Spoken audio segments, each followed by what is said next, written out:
Okay, moving on to the Preludes Book 2. This is quite late in Debussy's career. The most important things going on at this time were his relationship to Stravinsky and Stravinsky's ballets in Paris. Debussy actually read The Rite of Spring together with Stravinsky at the piano. It's an oft-quoted scene where Stravinsky actually remembered, he commented on the excellence of Debussy's piano playing.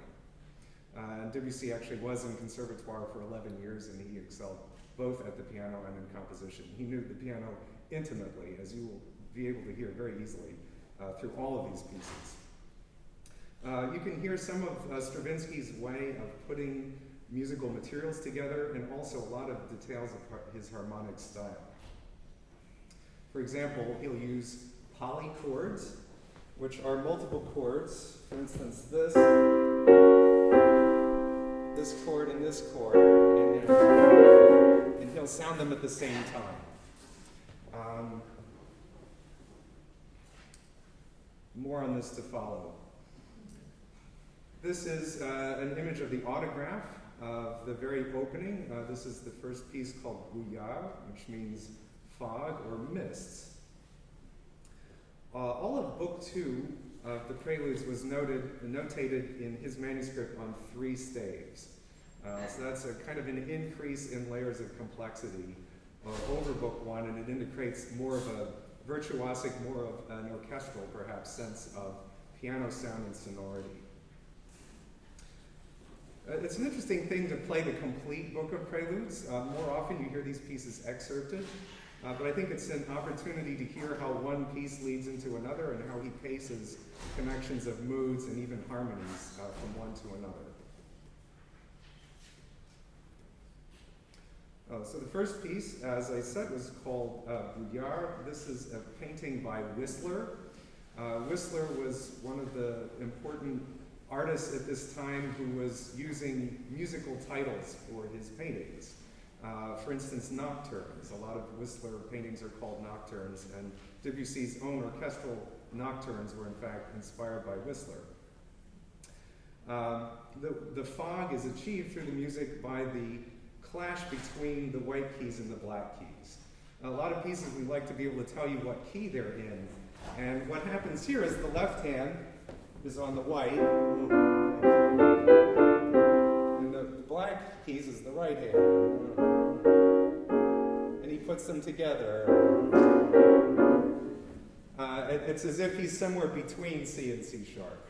He's in that kind of foggy never, never land.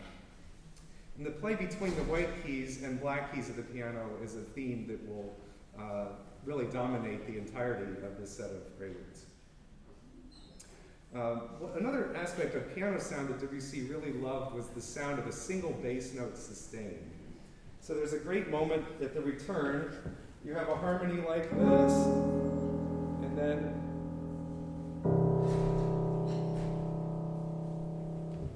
and he highlights this moment when he focuses on this low C at the bottom of the piano.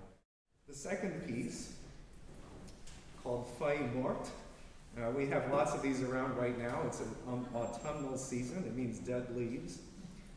This piece also, towards the end of the piece, has a long, low, sustained held note, which is a C sharp. So even that extends the idea of the conflict between the white keys and the black keys. And C sharp is used as a kind of tonality for the next several pieces. The inspiration for this piece was a small fragment of verse by poet Gabriel Mouret. It says, voix éparses, adagios, there's the musical term, feuilles mortes, that's dead leaves, and croquis rêvés, which is dream sketches. It's typical of symbolist poetry. You only need a small fragment to capture the imagination.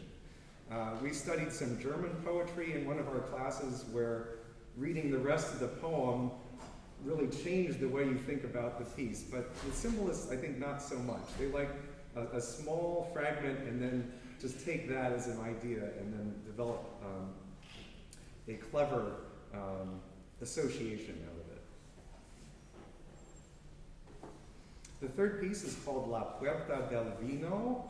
which of course means the gate of wine. I was puzzled about this piece for a long time until I learned that this is the entrance to the gate at Alhambra, which was a very important piece of Moorish architecture. Debussy loved Spanish music. He loved Albanese especially. The piece is dominated by a habanera rhythm. And what inspired this piece was receiving this postcard of this gate of wine.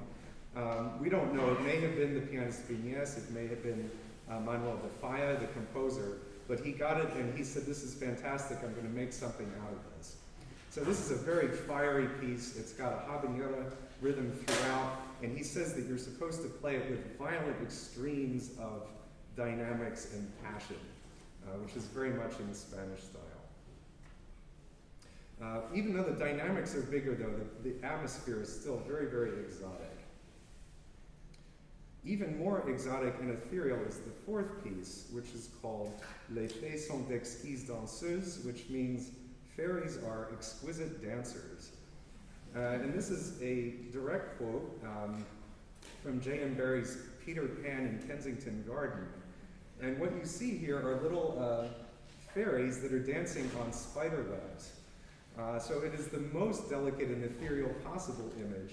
And the piano writing is, well, it captures the idea exquisitely. It is just so thin that you think the notes are just going to fall off of the page. And the inside of the piece has a little indirect quote. You could have Brahms's lullaby. Or you could cross a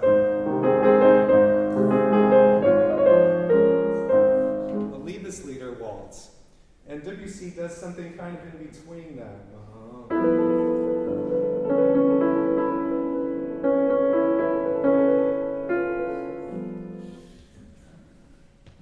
So it's not quite one, it's not quite the other, it's in between. You kind of wonder if you heard it or not. That's the way Debussy likes to do quotation. Finally, the next piece is a little bit more of the real world, I think. It's called Gruyère, which means heather, and you can see the image very clearly. Natural flowers by the coastline. It's much more in a simple style. It's more homey, a little bit sentimental, perhaps. And it's related to Britton folk song. So, but it's also a very delicate piece, and we haven't had very much loud music so far, and that's about to change here when we get to General Levine, eccentric. Edward Levine was a real American. He was born in New York, died in California. He was a clown, of course. He seemed to be 9 feet tall, they said, walked around on stilts, and played the piano with his toes, apparently. I saw an image of him, a postcard, an ad of his act saying that he was the only man who could make the Sultan laugh. So there's a quotation, again, very indirect, of this. Kind of flies right by you. You have to be listening very carefully. But Debussy may have been supposed to write some incidental music for an act by Edward Levine, and it's possible that this prelude emerged from that creative process. This is one of the great things about playing the entire cycle. After this act of comedy, the next piece is extremely serious, mysterious, remote, the most exotic of the whole set. The piece is called La Terrasse des Audiences de Clair de Lune, which means the terrace of moonlit audiences. And it comes from a quotation of a newspaper article. It says, La salle de la victoire, la salle du plaisir, le jardin des sultans, la terrasse des audiences Clair de Lune. And it's a depiction of the installation of King George V as Emperor of India. So the music is not specifically Indian, but it's clearly very otherworldly. It was Debussy's idea of what that might have been. If you hear anything at all, I think you may hear gamelan sounds in this piece. But again, he's taken a familiar tune,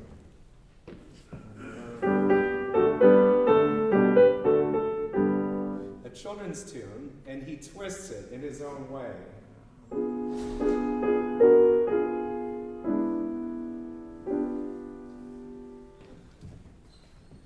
Because the words Clair de Lune are part of the title of the piece, and they are the words also of the children's song.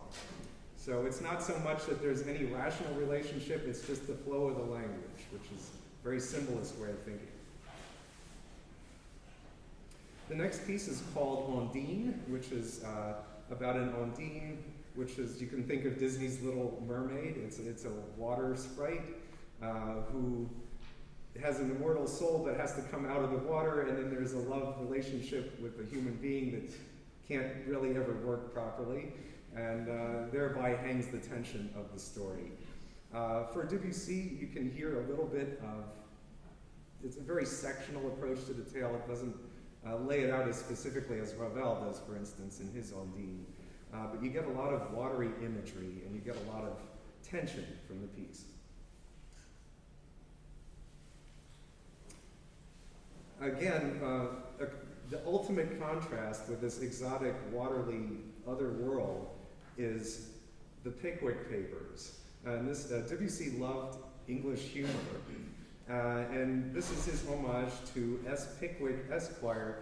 PPMPC means President and Perpetual Member of the Pickwick Club.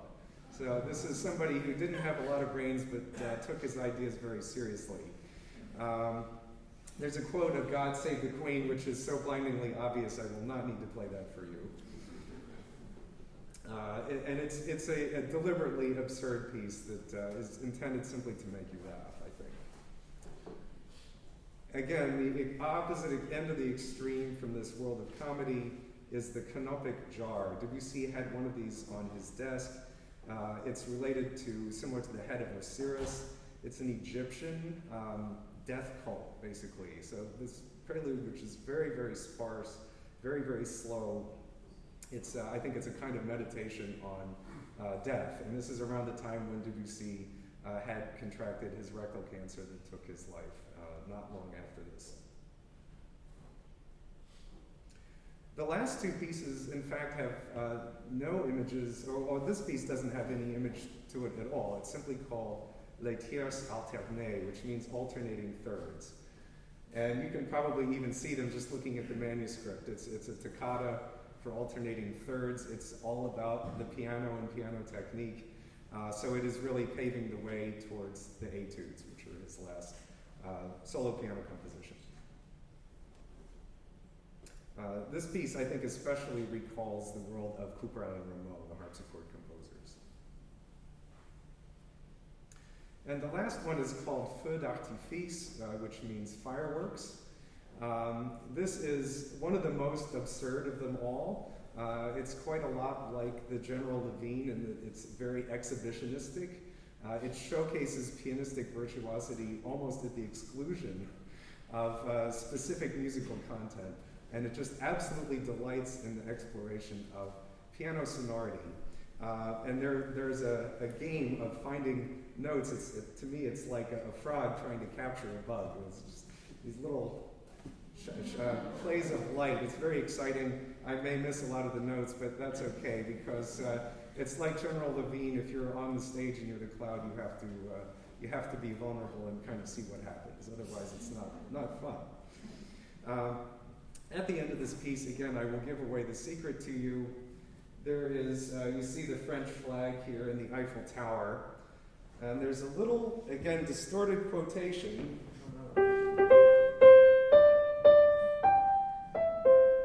of the Marseillaise. But when Debussy does it, you have still D flat in the left, black keys down here, white keys up here, right? So it's still foggy, and he does this.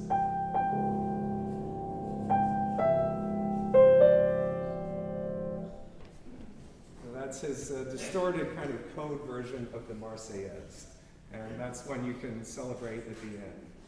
So thank you for listening. Hope you enjoyed the concert.